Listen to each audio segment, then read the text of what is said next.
Oke, selamat datang buat adik-adik kami semua di channel kita, di channel Ruang Para Bintang. Oke, nah adik-adik kami semua mungkin yang sudah persiapan dan yang masih belum persiapan untuk kali ini, ayo adik-adik kami semua pastikan memang sudah harus persiapan. Nah, bagaimana caranya? Yes, tentu harus tahu apa kisi-kisi dari ujian masuk PTKIN tahun 2020. Nah, kali ini kita akan bahas di video ini tentang tes kemampuan dasarnya. Oke, nah jadi sebelumnya dari kami jangan lupa di share video ini kepada teman-teman yang lain yang belum menonton video ini. Dan harapan saya ketika menonton video ini adik-adik cepat-cepat untuk membuka buku, mengulang kembali materi-materi yang diujiankan. Ingat, ujiannya ada di rumah, ya kan? Berarti adik-adik masih punya kesempatan dengan mungkin belajar. Nah, jadi kamu mungkin akan siap ya, siap uh, karena apa? Kan gitu kan? Karena kamu di rumah dan tidak terganggu dengan suasana teman-teman yang lain ujian di samping kiri dan kanan kamu. Nah, sekarang kamu hanya sendirian. Jadi kamu pasti yakin saya, kamu fokus. Oke? Nah, kita langsung saja ke videonya.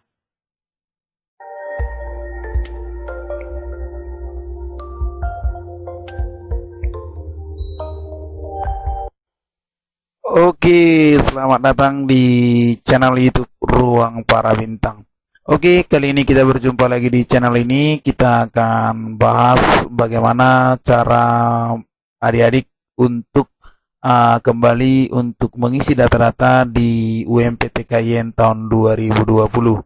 Nah, jadi sebelumnya saya informasikan kepada adik-adik, setelah datanya selesai, maka adik-adik persiapkan kembali untuk membahas soal-soal UMPTKIN. Bisa dilihat di website saya di ruangparabintang.com. Nah, di sini sudah ada soal-soal UMPTKIN, silakan di-download. Dan jangan lupa bagi adik-adik kami semua, silakan dikunjungi di akun fanfic Ruang Para Bintang. Jangan lupa di follow Ruang Para Bintang. Nanti kita akan upload persoalnya di sana secara langsung. Jadi boleh dilihat juga di channel YouTube ini dan di website ini. Silakan nanti langsung saja dicari di sini. Nah, ini adalah artikel yang paling dikunjungi oleh si peserta UMPTKIN. Oke, langsung saja kita bahas informasinya di channel ini. Oke, check it out.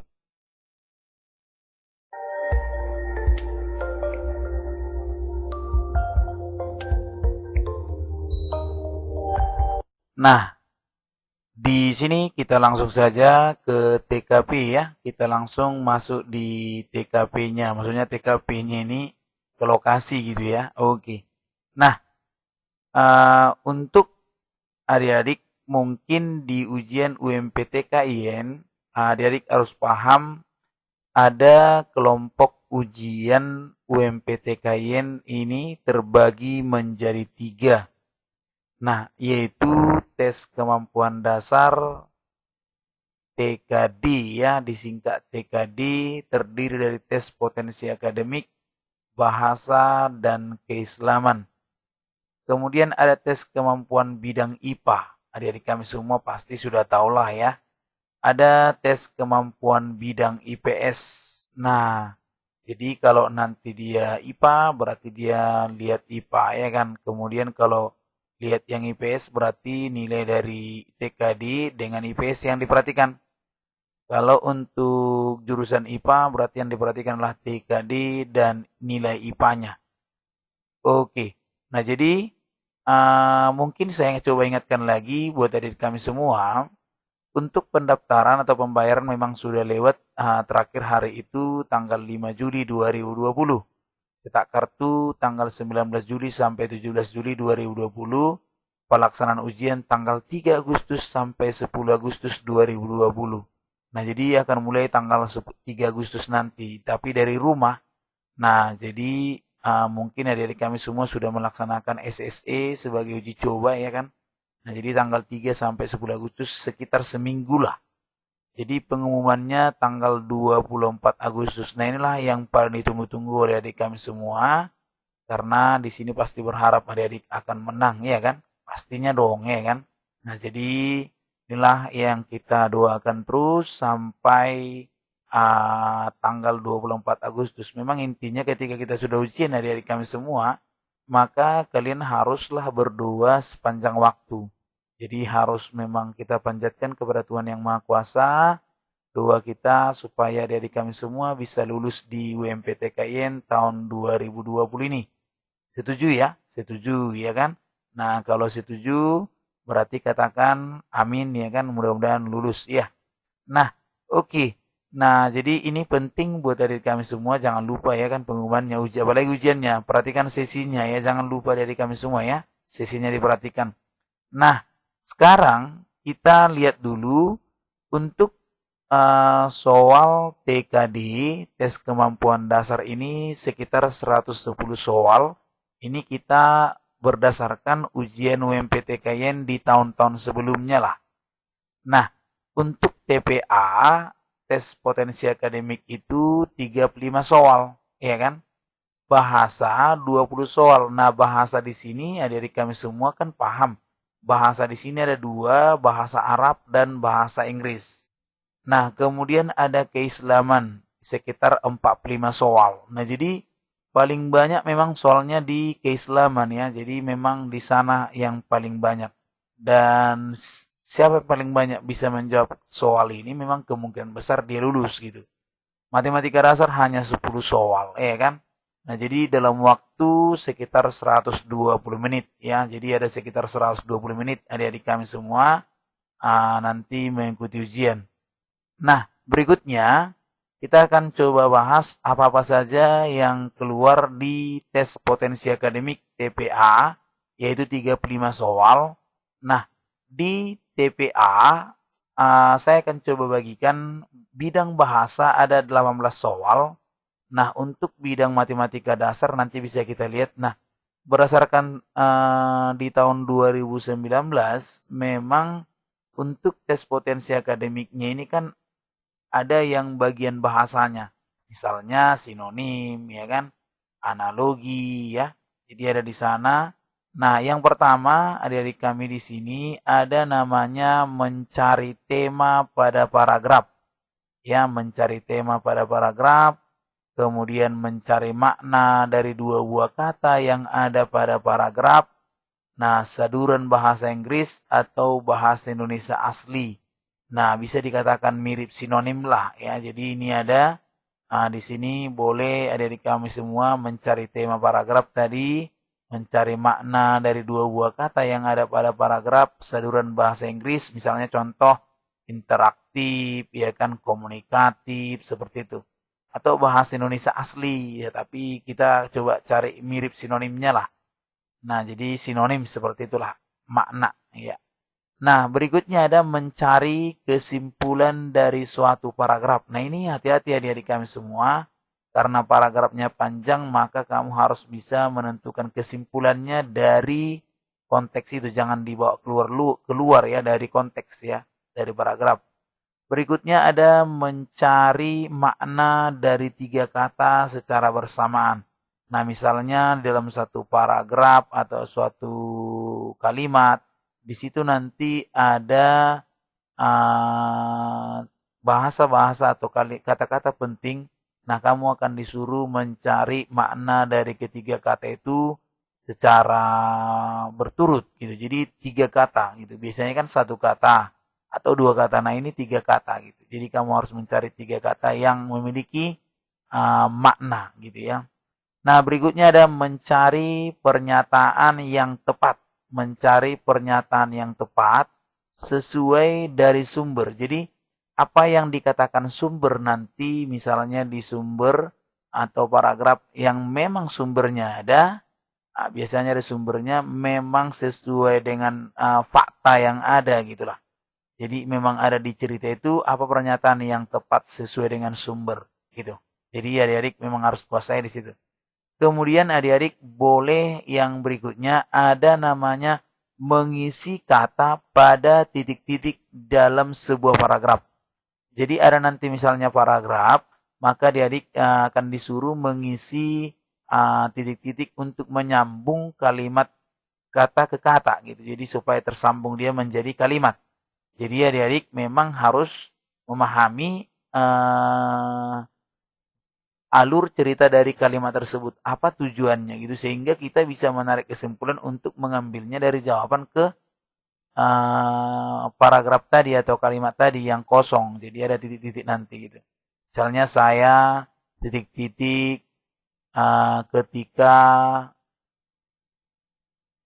mau tidur misalnya gitu. Jadi kan berarti titik-titiknya harus kita isi gitu. Jadi isinya harus tepat gitu. Jadi harus berpasangan tepat gitu juga. Nah kadang-kadang tiga titik-titiknya ada dua, ada satu, ada tiga gitu ya. Jadi adik-adik memang harus lebih paham, ya kan? Oke, nah berikutnya adik-adik kami semua setelah bahasa kita coba masuk di tes potensi akademik bidang matematika sederhana 17 soal. Jadi totalnya 35 tadi kan? Nah, yang pertama adik-adik mungkin untuk matematika dan mencari waktu bersama dalam bekerja, berjumpa, ya kan? Melakukan aktivitas, maka kita gunakan nanti konsepnya tentang KPK. Kelipatan persekutuan terkecil ataupun nanti kalau ada FPB, faktor persekutuan terbesar. Nah, berikutnya yang kedua adalah operasi bilangan bulat pada sebuah konteks cerita. Jadi ada nanti cerita di sana kita akan gunakan operasi bilangan bulatnya. Misalnya ketika salah sekian, ketika benar sekian, kalau begini bagaimana. Jadi dia angkanya bilangan bulat tetapi dalam konteks cerita gitu. Kemudian ada lagi yang berikut yang ketiga mencari rata-rata. Nah, mencari rata-rata ini mungkin ada rata-rata gabungan ya kan. Jadi adik-adik harus kuasai. Mungkin ada juga menggunakan perbandingan antara banyaknya sesuatu dengan banyak sesuatu dalam statistik gitu ya. Jadi statistik. Nah, yang keempat adalah hubungan antara kecepatan jarak dan waktu. Ini jarak ya, bukan ini jarak ya, Surya. Ini jarak saya rubah ya. Ini adalah jarak. Nah, ini jarak. Hubungan antara kecepatan, jarak, dan waktu ini paling sering keluar nih. Kadang ditanya kecepatan, kadang jarak, kadang waktu itu. Nah, yang kelima adalah perbandingan senilai ataupun berbalik nilai. Jadi mungkin ada juga yang menggunakan perbandingan senilai dan berbalik nilai. Nah, biasanya perbandingan senilai ini kan misalnya jika misalnya kecepatannya 5 meter atau 5 liter ada minyak, maka dia bisa tembus 10 kilometer. Kalau sekian liter berapa kilometer, jadi semakin besar dia. Itu senilai dia, senilai. Tapi kalau tidak senilai ini berbalik nilai berarti dia akan terbalik.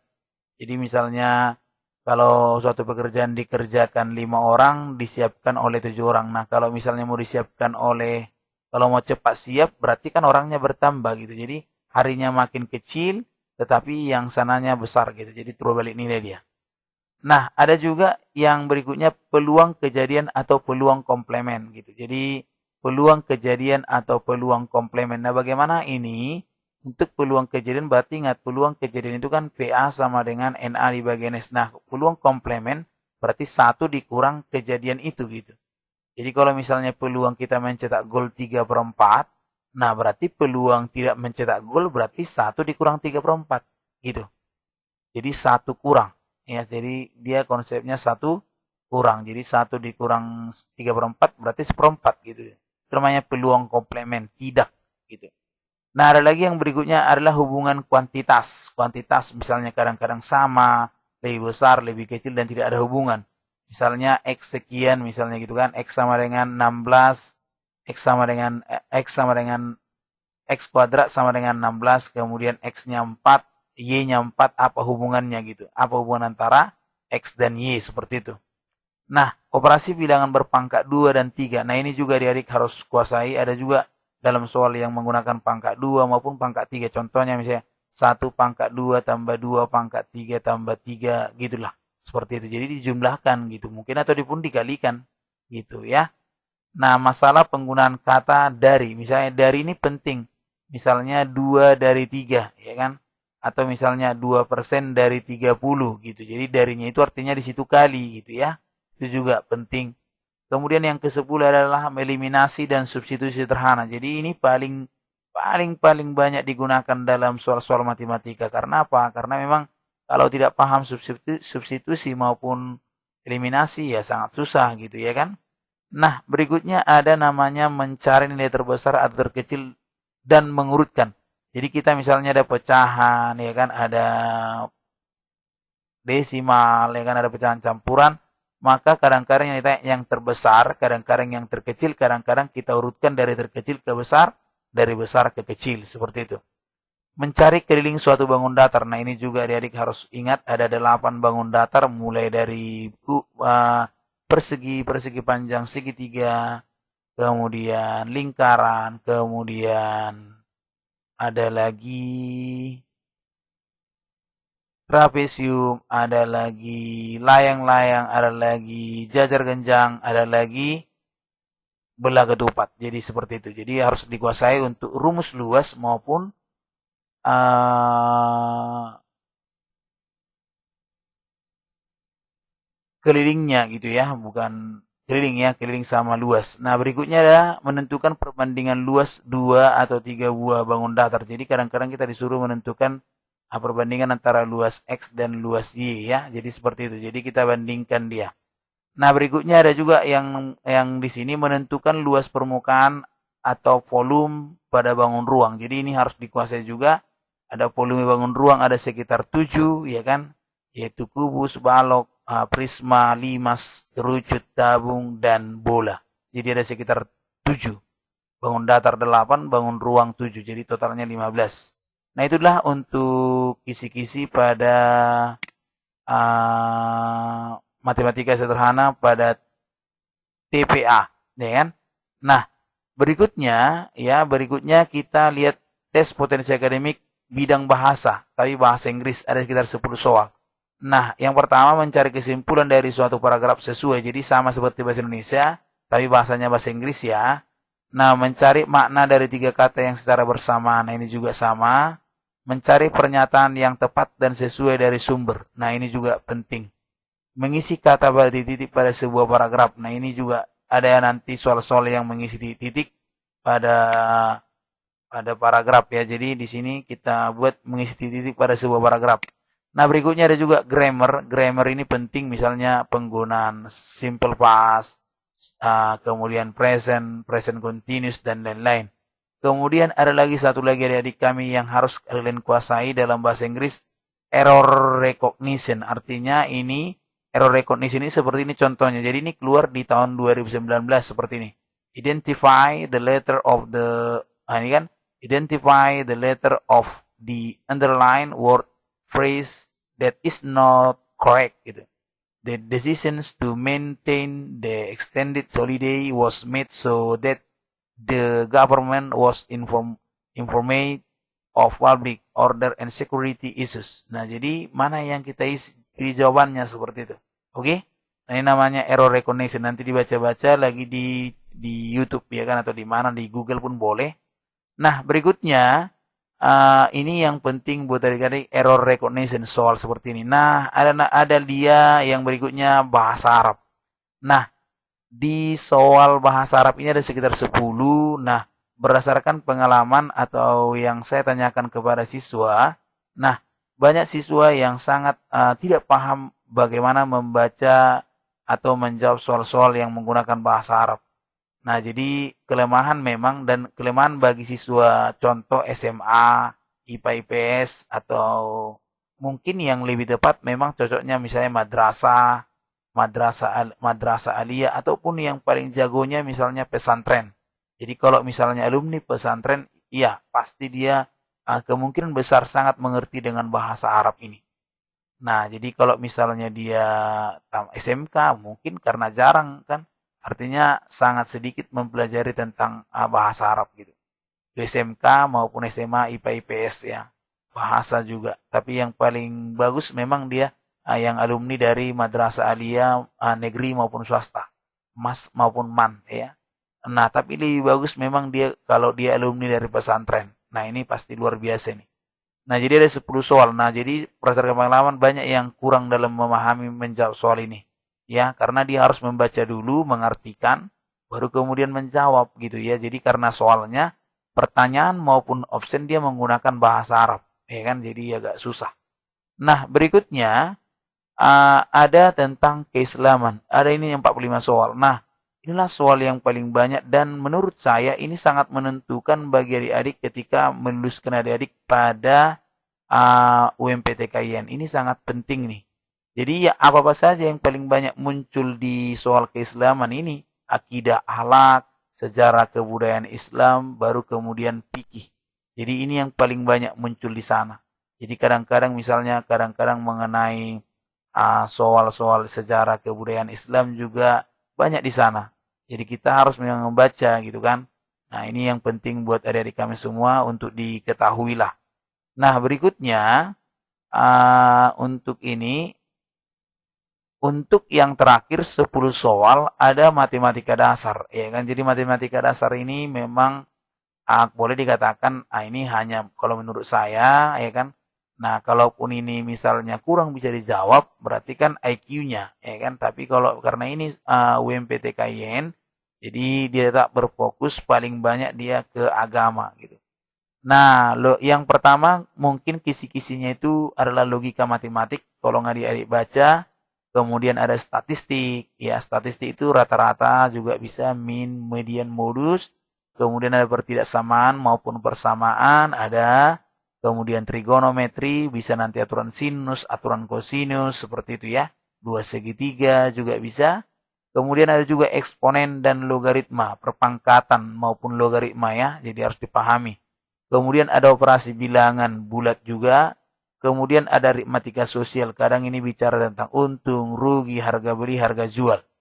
Kemudian himpunan juga. Himpunan ya, jangan lupa himpunan. Ini yang menggunakan diagram pen juga bisa. Atau menyukai sesuatu. Irisannya berarti menyukai kedua-duanya, seperti itu. Baru kemudian lagi turunan dan aplikasi. Nah, jadi turunan dan aplikasi ini misalnya ada turunan atau misalnya suatu fungsi diturunkan. Nah, kalau aplikasinya dia cerita maksimum maupun minimum. Jadi seperti itu. Nah, yang terakhir hubungan antara volume dan debit. Jadi debit ingat berhubungan dengan volume. Debit itu adalah volume dibagi dengan waktu. Nah, jadi adik-adik demikian untuk informasi kisi-kisinya. Harapan saya seketika misalnya adik sudah memahami kisi-kisi ini, maka adik-adik semakin semangat untuk mempelajarinya di rumah. Langsung dikupas kembali soal-soal ini supaya menjadi bahan adik-adik kami semua mempersiapkan diri di UMPTKIN dimulai tanggal 3 Agustus sesuai dengan jadwal yang adik-adik dapatkan. Nah, jadi terima kasih buat adik-adik kami semua. Jangan lupa like, comment, share, dan subscribe. Oke, terima kasih. Sampai jumpa di informasi berikutnya bersama saya di channel Ruang Para Bintang. Salam para bintang.